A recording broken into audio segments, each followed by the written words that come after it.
Selamat malam, shalom, salam sejahtera bagi kita semua dalam Kristus Yesus Tuhan kita. Kita bersyukur masih bisa bertemu dalam ibadah malam hari ini melalui pembelajaran firman Tuhan dalam seri Semua Karena Iman. Baik, namun sebelum kita belajar firman Tuhan, kita berdoa terlebih dahulu. Terima kasih buat apa yang Bapak buat sepanjang hari-hari hidup kami. Kami sungguh meyakini bahwa kami ada semata-mata karena kemurahan dan anugerah kasih Tuhan.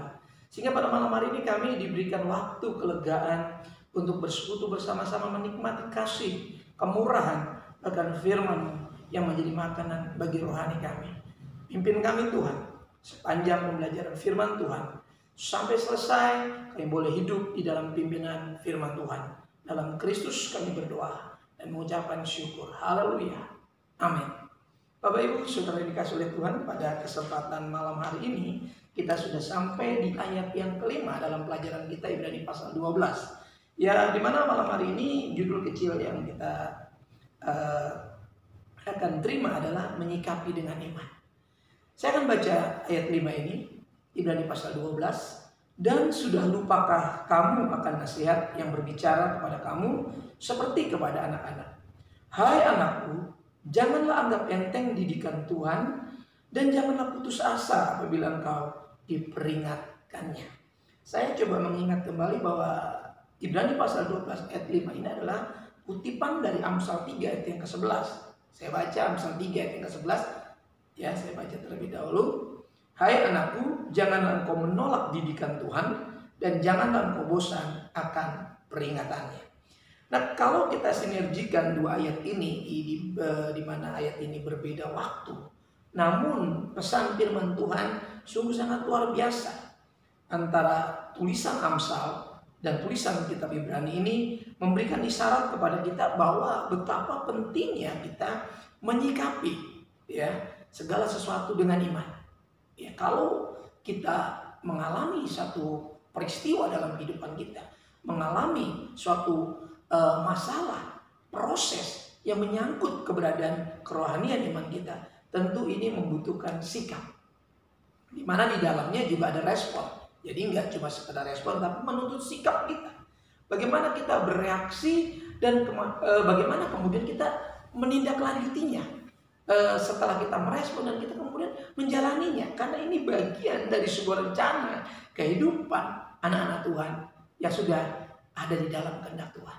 Ya, dijadikan anak-anak Tuhan dan kemudian hidup di dalam kehendak Tuhan. Semua yang terjadi perjalanan rohani, keimanan kita ini membutuhkan respon kita yang serius, sikap kita yang sungguh-sungguh. Ya, maka di dalam ayat ini ada dua hal, ada dua hal yang ingin saya sampaikan, yaitu mengenai didikan Tuhan.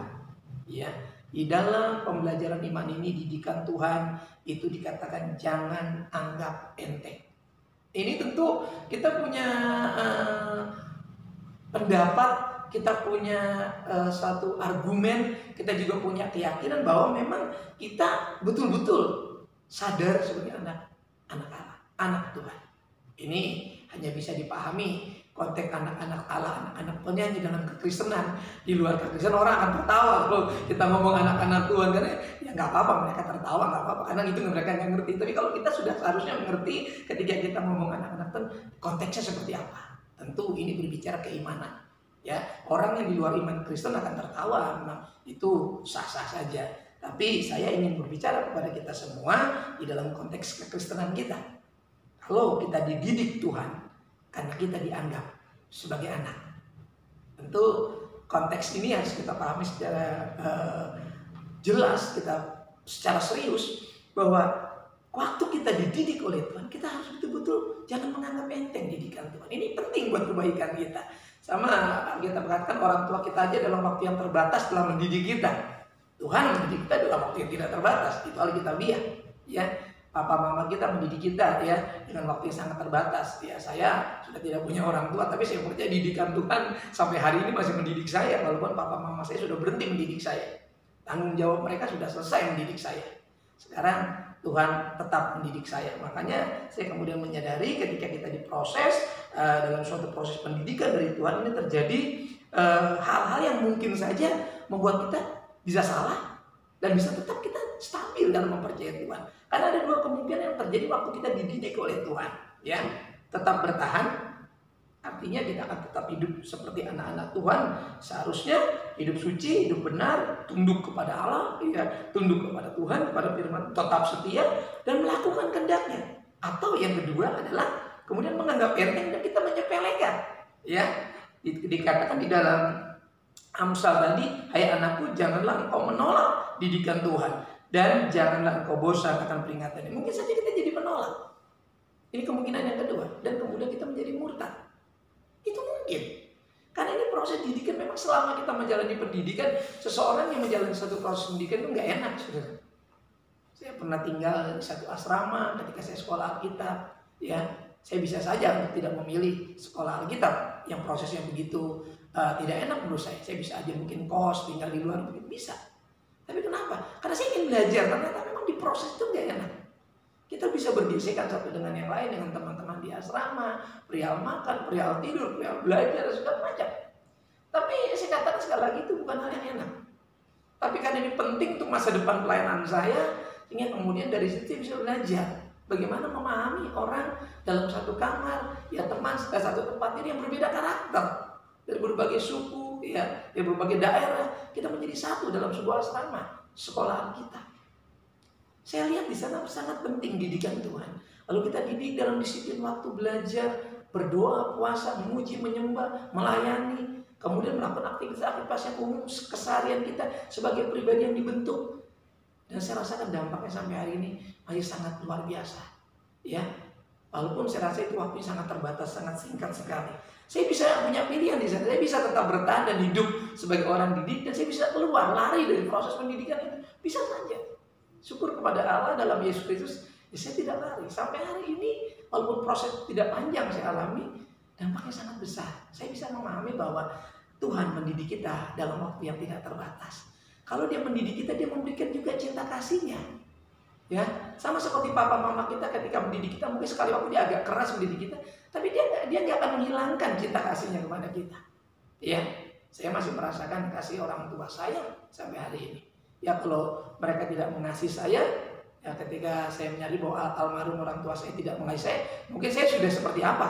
Ya, saya sudah seperti apa? Ya, kalau saya sampai seperti ini, sampai hari ini, itu mereka mendidik bukan cuma dengan mendidik, tapi dengan cinta, dengan kasih. Ya, dengan segala keterbatasan beliau waktu itu, karena kondisi ekonomi mungkin keuangan, saya mungkin belum mengerti waktu. Sekarang ketika saya sudah menjadi ayah, saya jadi mengerti. Memang proses yang mendidik pun tidak mudah. Saya sangat menghormati bagaimana Tuhan sangat mendidik kita sebagai seorang ayah, mendidik anak-anaknya, kata firman Allah. Dan dia juga seperti ibu yang mengasuh anak-anaknya. Jadi Tuhan digambarkan seperti sosok ayah, sosok ibu yang mendidik, yang mengasuh. Jadi kita punya Tuhan yang sangat luar biasa. Jadi di sini pesan firman Tuhan jelas, jangan anggap enteng didikan Tuhan. Mungkin kalau kita terjemahkan, seringkali kita bersikap menganggap enteng itu beragam, macam-macam cara kita menganggap enteng didikan Tuhan. Tapi firman Tuhan sudah mengingatkan kita supaya kita tidak terlalu jauh dalam bertindak. Ketika kita mulai agak menyimpang, kita cepat-cepat sadar, jangan menganggap enteng. Mungkin hari ini nggak enak rasanya. Mungkin beberapa bulan terakhir ini kita sepertinya tidak enak, mengalami ibadah, mengalami pergumulan, dalam keluarga juga rasanya tidak enak. Dalam pergumulan aja sudah tidak enak, ditambah situasinya tidak enak. Ya, semua serba terbatas. Tapi kalau ini didikan Tuhan, saya berdoa supaya semua kita bisa bertahan, tetap hidup benar, hidup suci, hidup tunduk sama aturan-aturan yang ada, hidup tunduk pada kehendak Tuhan itu jauh juga lebih tinggi nilainya. Ya, selain kita tunduk pada aturan yang ada demi keselamatan, kesehatan kita tunduk demi keselamatan jiwa kita. Kita lakukan aktivitas kita sebagai seorang orang yang sudah ditetapkan Tuhan untuk bekerja, berdagang, sebagai ibu rumah tangga, sebagai pelajar. Kalau harus belajar di rumah, kenapa tidak dilakukan di rumah dengan sungguh-sungguh? Ya, kalau kita mungkin bekerja sekarang di rumah, kenapa kita tidak bekerja dengan sungguh-sungguh di rumah? Toh kita juga masih diupah, ya, kita masih juga dikasihani, dapat belas kasihan daripada Tuhan melalui instansi di mana kita bekerja. Mungkin di beberapa tempat orang sudah mulai kesulitan bekerja. Kalau saudara dan saya masih bisa menikmati, walaupun ada proses didikan Tuhan, jangan anggap enteng. Tetap kita bertanggung jawab, tetap mengasihi Tuhan, karena Tuhan yang mendidik adalah Tuhan yang mengasihi dan mencintai kita. Dan kalau mungkin kita nggak sadar, ya kalau kita menganggap enteng, ya kita juga kemudian bisa menyepelekan. Dan ini harus kita waspadai. Jangan sampai kemudian terjadi pada kita. Menganggap enteng itu tidak boleh ada. Dari dua hal ini saya rasa didikan Tuhan dapat kita mudah memahaminya, bahwa kemungkinan yang terjadi kita tetap bertahan waktu dididik, dan kemudian kita bisa undur. Ya, pelajaran ini mengingatkan kita. Ya, nanti saya tidak menganjurkan kita untuk memilih bertahan atau undur, atau kemudian bertahan atau menganggap ini. Tidak, saya cuma memaparkan bahwa kemungkinan yang terjadi waktu orang dididik ada dua hal. Tapi saya menyarankan cuma satu, untuk tetap bertahan waktu didik Tuhan. Karena didikan itu penting supaya kita menjadi pribadi-pribadi yang qualified di dalam Tuhan, yang berkualitas rohani jasmani. Saya bukan penganut teori kemakmuran yang mengajarkan harus mapan, tidak. Tapi saya mau kasih tahu, kalau Tuhan belum datang, masa sih Tuhan tidak berkati? Selalu saya kata berulang-ulang, apa Tuhan gak bisa berkati saudara untuk jadi pemimpin, jadi berhasil, jadi sukses? Ya, dan saya selalu bilang, penderitaan pasti ada. Walaupun kita sukses, penderitaan tetap ada. Ya, karena penderitaan itu beragam, nggak selalu kesulitan, nggak selalu penyakit, nggak selalu masalah rumah tangga, beragam. Ya, ingat, saya bukan pengajar teori, kita harus makmur, tidak. Tapi kalau kita diberkati Tuhan, Tuhan belum datang, ketika kita mungkin tidak menderita, kita bisa mengalami kenikmatan. Tetap hati-hati, tetap waspada. Bahwa penderitaan itu harus kita jalani.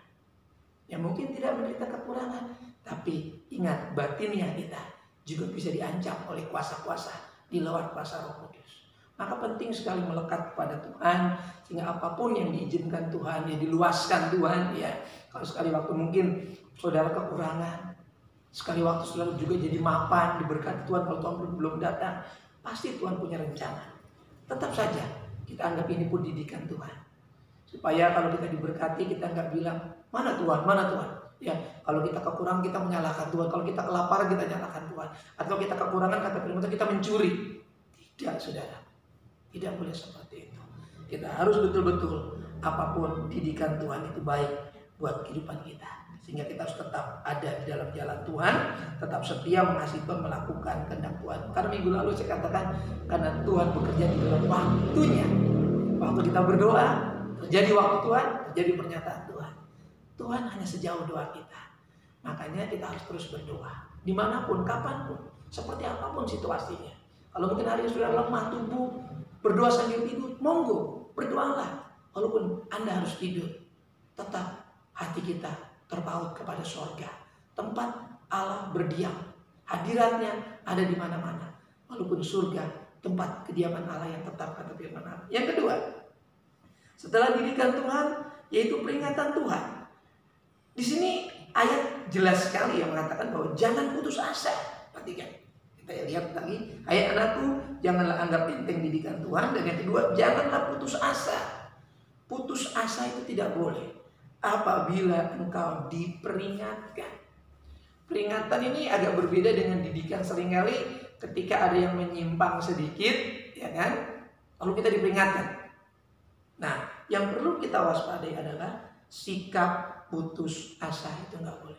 Bersikap sebagai, wah ini Tuhan udah nggak sayang nih, wah Tuhan ini jahat sama saya nih, Tuhan nggak adil, gitu yang tidak boleh. Ya. Lebih baik kita berdiam diri waktu kita diperingatkan Tuhan, kita kemudian cooling down, ya kan? Kita menenangkan pikiran, menenangkan batin kita, lalu kita belajar mengintrospeksi. Itu jauh lebih mulia ketimbang kita mengkudeta Tuhan. Ini bahasanya itu, Tuhan jahat, Tuhan nggak adil, ya kan? Biasanya Tuhan jamin saya, proteksi saya, tiba-tiba saya ngalamin ini. Tidak boleh. Karena sekali waktu mungkin kita nggak sadar bahwa kita salah, walaupun kecil. Lalu diperingatkan. Sama seperti seorang ayah nggak kepingin sekecil apapun anak itu buat kesalahan.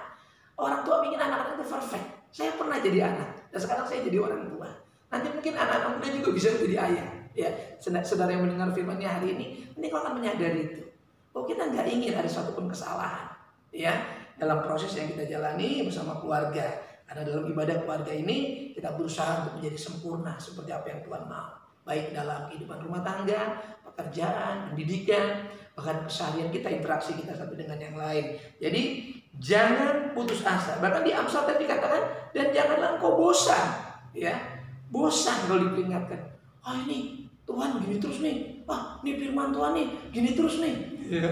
Mungkin ada dengar firman Tuhan dari Pak Yanto, firman gini terus nih. Aduh, nyindir saya terus ya. Gak apa-apa kalau masih disindir-sindir sama Tuhan. Ya kan?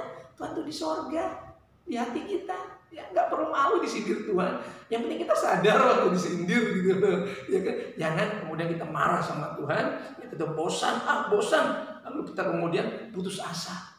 Udahlah, nggak mau percaya lagi sama Tuhan. Udahlah, nggak mau doa-doa lagi. Udahlah, nggak mau setia-setiaan lagi. Jangan, saudara. Kita sudah banyak melewati waktu bersama Tuhan. Jangan sia-sia. Sudah banyak yang kita terima dari Tuhan. Kita belum berhenti menikmati berkat-berkat Tuhan. Ya, sekali lagi saya katakan, saya ngomong berkat Tuhan ini bagian dari paket pengiringan kepada Tuhan. Jadi seiring penderitaan, seiring masalah, seiring apapun yang terjadi, dihibur oleh berkat-berkat Tuhan. Bayangin saudara kalau nggak ada berkat Tuhan, ya mau nggak ada berkat Tuhan? Bukankah keselamatan juga berkat? Bukankah kesembuhan juga berkat? Saudara mau nggak sembuh? Kan enggak, saudara. Jadi saya bukan orang yang selalu mengatakan bahwa ini Pak Yanto ngajarin teori kemakmuran. Tidak, saudaraku. Ikut Tuhan itu paketnya sempurna. Jadi jangan dipenggal-penggal. Makanya saya bilang jangan dikapling-kapling tentang kekristenan. Jangan tentang surga aja lalu hidup di bumi nggak jadi berkat, ya kan? Hidup di bumi nggak diupayakan. Umurnya nggak diberdayakan dengan beraktivitas yang positif, yang maksimal, produktif, menghasilkan, ya bahkan bisa jadi berkat. Nggak sama sekali. Ini salah, saudara. Ini salah. Ini sangat sia-sia menurut saya. Banyak buang waktu hanya untuk memikirkan. Kita harus berpaut kepada Tuhan di sorga dan memikirkan perkara sorga. Tapi kita punya tanggung jawab sebagai manusia yang hidup di bumi. Tuhan di sorga, kita di bumi. Tuhan ada di hati kita, menyadarkan kita untuk kita produktif. Selagi kita masih kuat, ini kesempatan. Selagi aku masih kuat. Sekali waktu kita nggak kuat, orang kan gotong kita, orang kan pakaikan kita baju. Sekali waktu, kalau kita umur panjang, kekuatan kita habis, kita akan digotong orang. Mau ibadah kita dipayang, ditopang. Selagi masih kuat, terus produktif dalam Tuhan. Ya, berpikir produktif dengan menasihati, sharing yang positif. Walaupun mungkin kita sudah tidak bekerja lagi, sudah masuk angkatan tidak bekerja lagi, sudah pensiun, tetap kita produktif. Bukan berarti kita berhenti, ya tidak. Sampai Tuhan nyatakan kemuliaan sepenuhnya. Jadi coba kita lihat dalam Ibrani 12 ayat yang ke-7. Ibrani 12 ayat 7. Iya. Jika kamu harus menanggung ganjaran, Allah memperlakukan kamu seperti anak. Di manakah terdapat anak yang tidak dihajar oleh ayahnya? Perhatikan. Ini satu pernyataan yang sangat jelas sekali, saudaraku ya. Sikap kesadaran ini penting dituntut sini bahwa peringatan Tuhan ini menuntut sikap kesadaran kita bahwa kita ini adalah anak-anaknya. Perhatikan. Ini tandanya kita anak-anaknya. Saya garis bawahi kata tandanya. Jadi kalau yang dianggap anak, nah sekarang kita menyadari jangan sampai kita mencari saya anak-anak Allah, saya anak-anak, tapi kita nggak sadar kita memang anak-anak Allah. Jadi ketika dia memperingatkan kita, dia nggak kepingin kita jatuh, dia nggak kepingin kita jadi nggak baik, dia kepingin kita baik. Ya, bayangin kalau Tuhan biarkan kita nggak baik, saudara. Saya rasa kasihan sekali nasib kita, keberadaan kita, status kita. Tapi kesadaran kita telah hidup bahwa kita adalah anak-anak Allah. Ya, coba kita lihat ayat 6-nya. Ibrani 12 ayat 6. Karena Tuhan menghajar orang yang dikasihinya, dan ia menyesah orang yang diakuinya sebagai anak. Apa yang terjadi, saudaraku? Kalau tadi sudah membuktikan ketika itu terjadi di ayat yang 7 dibaca tadi, bahwa ini tanda bahwa kita, ya ini legitimasinya Tuhan. Ya, legitimasinya Tuhan bukan cuma diucapkan, ternyata lewat peringatan waktu kita salah, menyimpang, tidak selaras dengan apa hati Tuhan mau, lalu kita diperingatkan. Nah kita ingat, oh iya saya diingatkan kan saya anaknya. Ya kan kalau saya nggak dianggap anak gampang kata kita, ya dibiarin aja. Ya karena kita sudah dibeli dengan cara yang luar biasa, dibayar, ditebus, diambil alih dengan cara yang luar biasa. Nah yang kedua di sini ayat yang ke-16, ini bentuk perhatian Tuhan. Ya coba ulang sekali lagi ayat 6 itu. Ibrani 12 ayat 6. Perhatikan ayat ini. Karena Tuhan menghajar orang yang dikasihinya. Wow, menghajar. Dan ia menyesah orang yang diakuinya sebagai anak. Kata penghajaran selalu pada level kesalahan ya Tidak ringan. Tapi walaupun kita berbuat salah yang tidak ringan, Allah tidak biarkan. Tuhan nggak mau begitu kita jatuh dalam dosa, sudah jatuh aja, udah nggak bangun-bangun lagi. Tidak, bayangin. Berapa kali, 7 kali orang benar jatuh. Ini yang jatuh orang benar loh. Dia bangun lagi. Siapa yang bangunin? Tuhan. Hati Tuhan mengasihi. Saya bilang, saya bukan berarti superior, nggak bisa jatuh, bisa. Kenapa? Saya baca firman Tuhan, saya bergumul dalam dosa supaya saya nggak jatuh. Karena kemungkinan jatuh itu ada, orang benar itu aja jatuh kata firman Allah, ya kan? Malaikat aja jatuh. Tapi kita nggak boleh kemudian memakai ini, wah malaikat aja jatuh, saya bikin dosa. Jangan, saudara. Nah, ayat ini mengatakan kalau kita anak itu kita dihajar. Berarti ini pada level kesalahan yang luar biasa kalau saya dihajar. Kalau peringatan-peringatannya ringan, kesalahannya juga ringan, ya kan? Tapi pada level kesalahan yang berat pun dihajar, kita nggak boleh sakit hati, apalagi kemudian menganggap enteng dan bosan, apalagi nolak, nggak boleh. Karena kita sudah menjadi anak-anaknya lewat iman. Iman inilah yang meyakinkan kita. Orang yang nggak punya iman, ya dia nggak yakin. Kalau dia ditegur itu bahwa dia diperingatkan. Ya, saya sadar betul sebagai anggota waktu saya mengalami itu teguran Tuhan. Karena saya anaknya, gitu loh. Bahwa saya salah. Saya selalu berulang-ulang melalui khotbah-khotbah yang saya sampaikan. Kalau kita mengalami sesuatu, pasti yang salah itu di pihak kita, bukan di pihak Tuhan. Karena Tuhan ternyata benar dengan segala firman yang kata kita. Yang salah adalah kita menginterpretasikan firman, salah mengaplikasikan firman, yang di awalnya salah merespon firman. Itu saudara. Jadi sudahlah, kita menyerah saja dengan Tuhan sebagai anak-anak, biar kita dididik, kita kemudian diajar-ajari. Jika waktu kita diperingatkan juga kita nggak putus asa, kita nggak bosan-bosannya, karena hari-hari masih berjalan. Kalau Tuhan belum datang, kita masih ada, kita juga masih akan terus mengalami. Mungkin kita lalai, mungkin kita lemah, tapi doa saya supaya jangan sampai ada yang lalai, jangan sampai ada yang lemah. Tapi saya mau katakan, kalau ada yang lalai, ada yang lemah, lalu diingatkan, jangan bosan. Jangan bosan. Ini jaminan Tuhan. Kita disesah mungkin waktu kita salah, dihajar luar biasa. Itu karena kita dijamin dan diakui Tuhan sebagai anak. Ini cuma disadari di dalam hidup beriman kita. Nah, saudara, apa yang dikasih oleh Tuhan? Kita kembali tadi ayat 5 untuk mengakhiri sebagai penegasan di dalam renungan kita malam hari ini.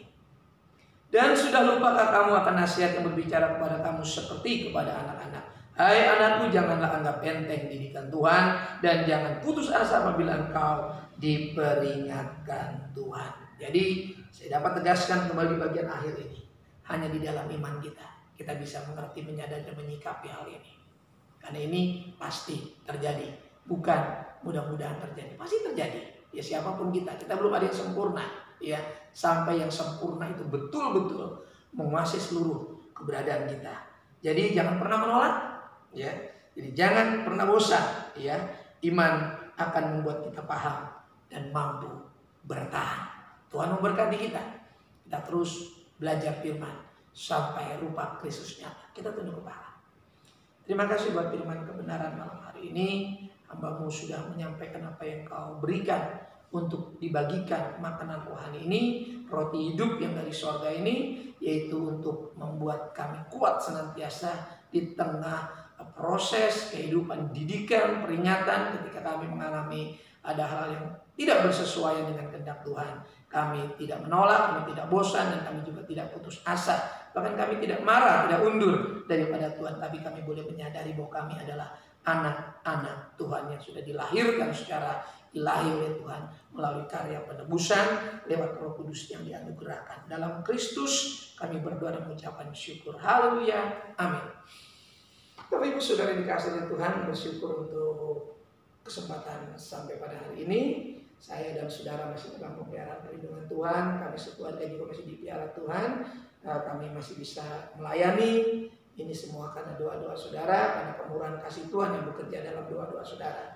Doa-doa saya untuk saudara semua dalam pergumulan, dalam permasalahan, dalam rumah tangga dan pekerjaan, pendidikan, keluarga kita semua, bahkan peribadatan kita yang kita jalani. Saudara yang di rumah tetap mengasihi Tuhan, tetap sungguh-sungguh, tetap hormat, tetap setia, dan tetap percaya bahwa Tuhan juga memberkati. Yang beribadah minggu di gereja juga terus kami doakan juga untuk tetap setia, untuk tetap taat kepada Tuhan, tunduk kepada Tuhan, juga taat tunduk kepada aturan yang ada, sehingga hidup kita boleh sungguh-sungguh menjadi terang dan garam, dan pada akhirnya nama Tuhan tidak akan dipermalukan dan dihujat orang karena perilaku kita yang tidak bersesuaian dengan keadaan saat ini. Harapan saya hidup kita sesuai dengan kehendak Tuhan, baik di sorga, kehendak Tuhan maupun yang berlaku di bumi ini saat ini, dalam kehidupan keseharian secara sosial masyarakat hidup kita tetap menjadi berkat. Kita tunduk kepala sampai bertemu dalam ibadah RKK berikutnya. Tetap menggunakan masker, tetap mencuci tangan, tetap menjaga jarak dan hindari kerumunan, kurangi mobilitas yang tidak perlu atau bepergian yang tidak terlalu penting, kiranya bisa dipikirkan kembali. Tuhan mengasihi kita tunduk kepala dan berdoa. Terima kasih buat kesempatan malam hari ini, buat berkat rohani. Kalau engkau sudah berkati makanan jasmani dalam keluarga masing-masing, berupa berkat-berkat materi, keuangan, kebendaan, malam hari ini Tuhan masih mengasihi kami dan memberkati kami dengan makanan rohani, di mana kami sudah sampai ke dalam pelajaran di ayat yang kelima. Ini sungguh kemurahan Tuhan. Berkati juga tim online yang terus bekerja bagi kelancaran pelayanan ini, dan hamba-Mu yang Tuhan tetap berikan kekuatan, kesehatan, kesetiaan. Terima kasih semua karena Tuhan, karena dukungan dari jemaat Tuhan, dukungan doa dari setiap jemaat Tuhan, dan dukungan skill keahlian daripada jemaat Tuhan dalam tim online, juga Tuhan memberkati dengan limpahnya. Bapak berdoa buat pergumulan anak-anak-Mu, jemaat yang dalam proses pemulihan kesembuhan dari sakit penyakit, ya, kiranya Tuhan menolong, kalau boleh mempercepat proses kesembuhan, sehingga boleh kembali beraktivitas seperti sedia kala. Yang dalam permasalahan rumah tangga juga Tuhan campur tangan. Yang dalam masalah ekonomi, keuangan, pekerjaan, Tuhan juga campur tangan, mudahkan dan berikan pekerjaan, berikan berkat-Mu. Buat anak-anak kami, para balita-balita juga Tuhan lindungi imun mereka, remaja, pemuda, suami istri, para lansia, janda, duda, sioperan, juga Tuhan berkati sistem imun. Apa yang kami hirup, sentuh, makan, minum, pakai, Tuhan sterilkan, Tuhan tutup bungkus. Kami percaya dengan iman walaupun kami tidak melihat. Ada tangan yang berlubang paku yang penuh kuasa, ada darah yang mengalir yang masih aktual untuk memelihara dan melindungi proteksi kami, dan ada pribadi, tenaga dan kuasa yang menyertai, yaitu Roh Kudus yang menjadi parakletos bagi kami. Engkaulah yang melindungi menyertai kami sampai Tuhan Yesus datang kembali. Terima kasih. Gereja ini kami serahkan ke dalam tangan Tuhan. Pelayan-pelayan Tuhan, jemaat Tuhan yang lain kami serahkan ke dalam tangan Tuhan. Program yang ada kami serahkan ke dalam tangan Tuhan. Juga program organisasi dari BPN, BPD, Tuhan memberkati. Program pemerintah kami serahkan dalam tangan Tuhan untuk penyelesaian COVID, bencana-bencana musibah yang terjadi. Kiranya Tuhan berkati para medis, tenaga-tenaga sosial, aparat keamanan. Akan kami berdoa juga buat parlemen kami, buat lembaga-lembaga tertinggi dan tinggi negara yang ada, buat presiden, wakil presiden kami. Tuhan lindungi dan berkati.